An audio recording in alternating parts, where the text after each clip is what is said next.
We headed to Palermo, the vibrant capital of Sicily, tucked along the northern coast of the island. Flying in, we were immediately struck by the view. Crystal clear turquoise water stretching along the shoreline with rugged mountains rising dramatically behind it. After touching down, we made our way to the city, rolling our suitcases over those classic cobblestone streets, which is always a bit of an adventure in itself. Our apartment was a great find, spacious, well-equipped, and set on a relatively quiet street, but just a short walk from the heart of the old town.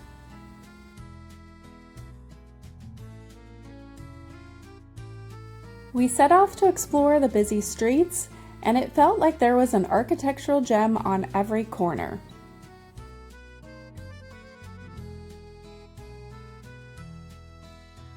Horse-drawn carriages rolled by, street performers popped up out of nowhere, and drink vendors lined the streets, each one trying to grab our attention as we wandered through it all.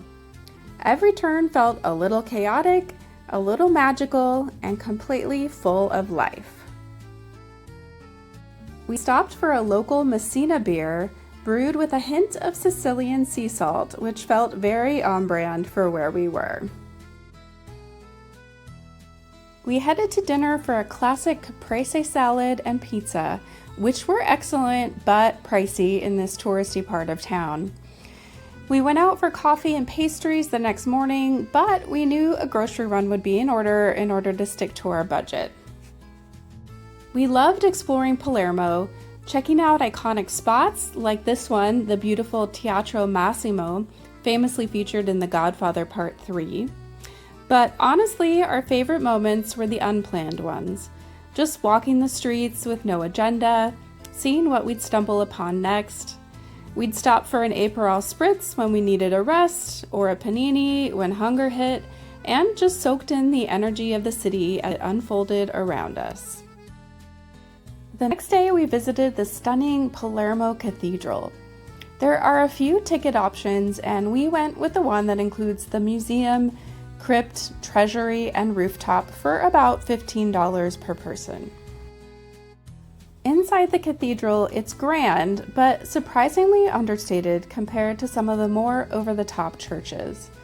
High arches, soft light filtering through, and a calm, peaceful feel that makes you want to slow down and take it all in. The museum and treasury added a bit more depth with religious artifacts, tapestries, ornate vestments, and treasures that give you a glimpse into the cathedral's long history and significance. Down in the crypt, things feel much more solemn. This is where several important figures are buried, including archbishops of Palermo and members of the Norman royal family.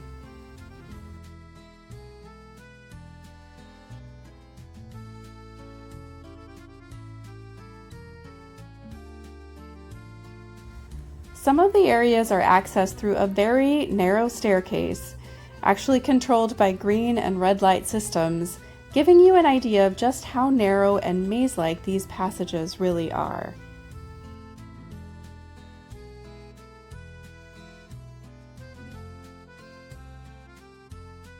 Finally, we took the fun secret passageway hidden behind one of the altars up to the roof.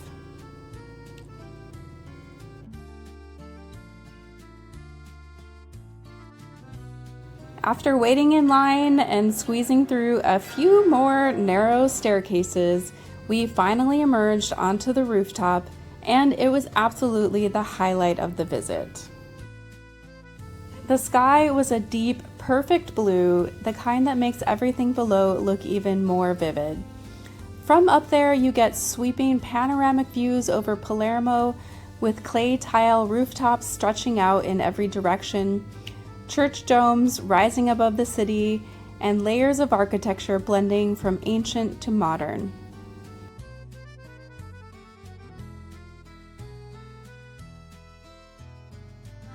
We made our way back down the winding staircase and headed straight for a local bakery to try an iris.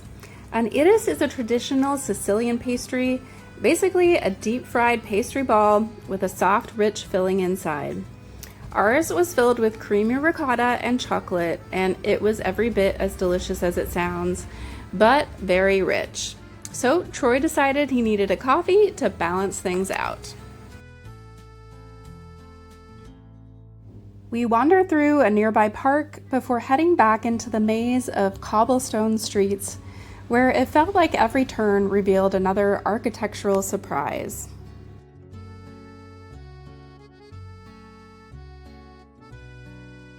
With no real plan, we eventually made our way down toward the marina, just following the pool of the water. As we got closer, we passed what felt like an endless row of boats, all lined up along the harbor.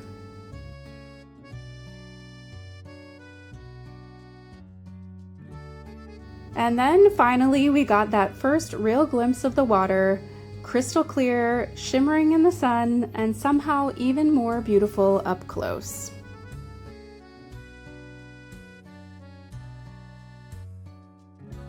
The next day, we visited the impressive Norman Palace, one of the oldest royal residences in Europe. Originally built in the 9th century during Arab rule and later expanded by the Normans, it's layered with history and still used today as the seat of the Sicilian Regional Assembly. While we were there, they happened to have a special immersive impressionist exhibit, which was a fun surprise. One of my favorite styles and really well done, a cool contrast to the ancient history surrounding it.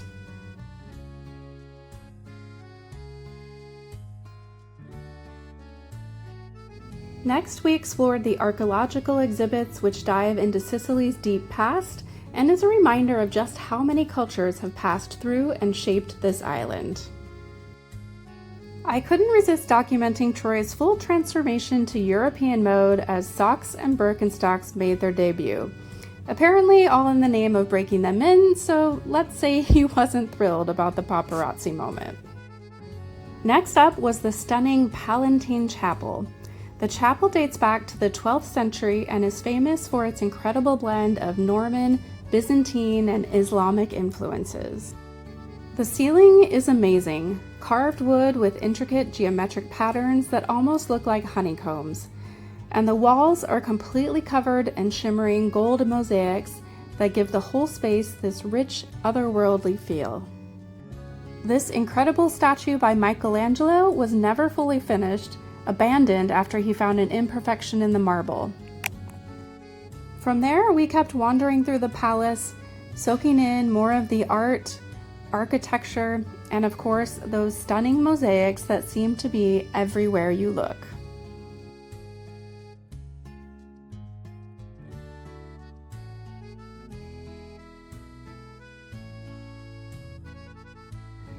Our last stop was the peaceful Royal Gardens. The highlight was this massive tree that looks like it has dozens of trunks, but is actually one giant structure. It's one of those spots you could just sit under and just take it all in. We were ready for some food, so we made our way to Nino u Ballerino to try the locally famous spleen sandwich. Honestly, it was a little too close to liver for my liking, but I'm glad we tried it, one of those must-dos in Palermo. We washed it down with some gelato. We learned to look for spots that keep their gelato in these metal-covered containers, which is a sign that it's the real deal. And this place delivered. Smooth and rich, it was our favorite gelato in Palermo, and we tried quite a few. We wrapped up the day by checking out a spot for some local craft beers in Palermo.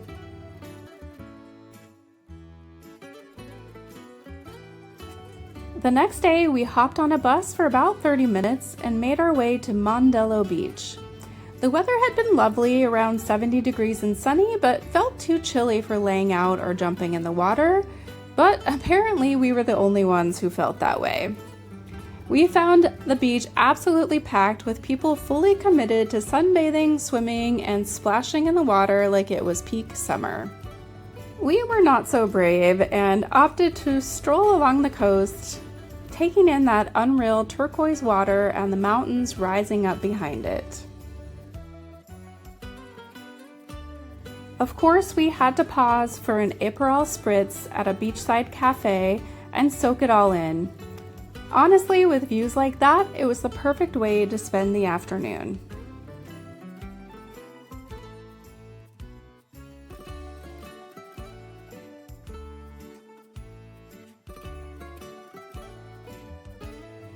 We grabbed lunch like locals from a nearby food stand, standing by the water with our sandwiches in hand, no fuss, just good food and even better views. After that, we kept walking down the coast, leaving the sandy stretch behind, heading towards the rocky side near Capo Gallo Nature Reserve. And of course, what's a beach day without a little more gelato? The next day, we went for our first real taste of pasta in Italy. I went with the local favorite, pasta alla Norma. Perfect. Salpa? Yes. Really? No. No, okay. Whatever you recommend. That's right. Glad I listened because the salted ricotta made this dish shine.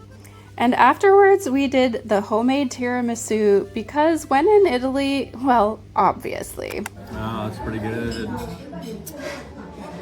On our last day in Palermo, our flight wasn't until the evening, so we squeezed in a few more incredible spots. First up was the stunning Church of St. Catherine of Alexandria. The interior is incredibly ornate, with intricate frescoes covering the ceiling, marble inlay, and touches of gold everywhere you look. Every inch feels decorated, almost over the top, but in a way that totally works. It was built to impress, and it still does. Right next door is the famous bakery run by cloistered nuns, known for traditional Sicilian sweets that have been made here for centuries. It's wildly popular, and after seeing the line, we ended up skipping it this time, but definitely adding it to the list for the next visit. We walked outside and saw lots of people enjoying the delicious treats from the bakery. After exploring the courtyard garden, we stepped back outside and made our way to the impressive Fontana Pretoria, a massive Renaissance fountain filled with dramatic statues and intricate details. From there, we headed over to Via Garibaldi to slow things down and soak in some greenery. We found more of those incredible banyan trees with the sprawling branches that drop down and root themselves over time. They're just as cool here as they were the first time we saw them. It was the perfect way to spend our last bit of time in Palermo, relaxing, people watching, and taking in a little more of both the nature and the city. We had a little more time to kill before our plane, so we wove our way through one of the lively local markets, getting swept up in the colors, sounds, and chaos of it all. Stalls line the streets with fresh produce, spices, seafood, and all kinds of street food sizzling away, while vendors call out and locals navigate the narrow paths like it was second nature. We ended up grabbing a couple of paninis for lunch, a simple but perfect final bite in the city. Afterwards, we dragged our suitcases back through the cobblestone streets of Palermo and hopped on the bus to the airport just as the rain started to roll in. A perfectly timed goodbye to Palermo.